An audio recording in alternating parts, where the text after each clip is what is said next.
ሰላም የእግዚአብሔር ፍቅር ይብዛላችሁ። እግዚአብሔርን የምትወዱ እግዚአብሔርን የምትናፍቁ የእግዚአብሔር ቤተሰቦች በእግዚአብሔር በትክክለኛው መንገድ የሌላችሁ ሥላሴን እግዚአብሔር ሰልሷል፣ እግዚአብሔር ሥሉሴዎች ነው ብላችሁ ሰዎች ስለነገሯችሁ ብቻ ሰዎችን እየተከተላችሁ ያላችሁ ሰዎች ዛሬም በክፍል 7 ትምህርት ላይ ሥላሴ እግዚአብሔር እንዳልሆነ እግዚአብሔር አንድ ብቸኛ አምላክ እንደሆነ መጽሐፍ ቅዱስ የሚያስተምረን ከመጽሐፍ ቅዱስ እነግራችኋለሁ። ብቸኛው አምላክ ታዲያ ማን ነው? አንዱ በሥጋ የተገለጠው ኢየሱስ ክርስቶስ ነው። ቃል የነበረው መንፈስ የነበረው ለሰዎች ሁሉ ኃጢአት ሲል ወደዚህ ምድር ሰዎችን ወደ ገነት ከገሃነም ወደ ገነት ለመመለስ እግዚአብሔር ሆኖ የነበረው ኢየሱስ ክርስቶስ በሥጋ የተገለጠው ያ መንፈስ የነበረው የጥንቱ አምላክ እንጂ አዲስ አምላክ እግዚአብሔር ሥሉሴ ወይም ሥላሴ ወይም እግዚአብሔር ሰልሷል የሚለውን ተረት የሆነ የአሮጊቶች ትምህርት ዛሬ አፈርሳለሁ። በእግዚአብሔር ቃል መሰረት እናንተ ተከታተሉ።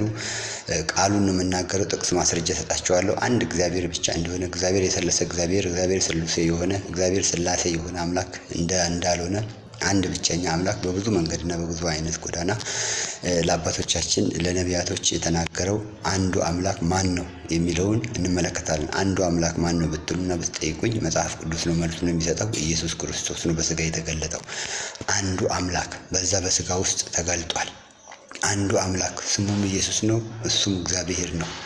ዘጸአት 32:12 ራእይ 15:3-4 አንደኛ ዜና ምዕራፍ 29 ቁጥር 1 ይሁዳ ምዕራፍ 1 ቁጥር 25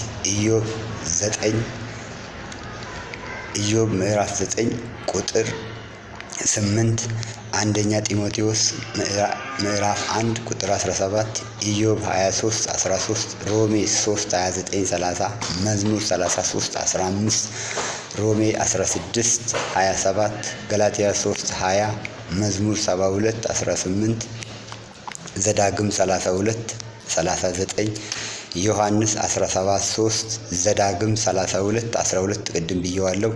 አንደኛ ጢሞቴዎስ 6:15ን በደንብ አድርጋችሁ አንብቡ፣ አጥኑ። ቀጣይም አንዱ አምላክ ማን ነው? አንዱ አምላክ ሰልሷል ወይ ሥሉሴዎች ነው ወይም ሥላሴ ሆኗል ወይ የሚለውን በተከታይ እነግራችኋለሁ። ዛሬ ክፍል 7 ነው።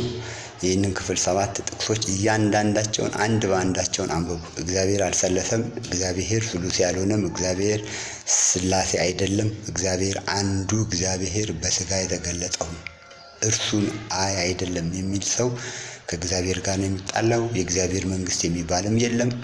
አንዱ እግዚአብሔር ከጥንቱ የተናገረው አንድ እግዚአብሔር ነው። ከዚህ ውጭ ሌላ አምላክ የለም። መልካም ውሎ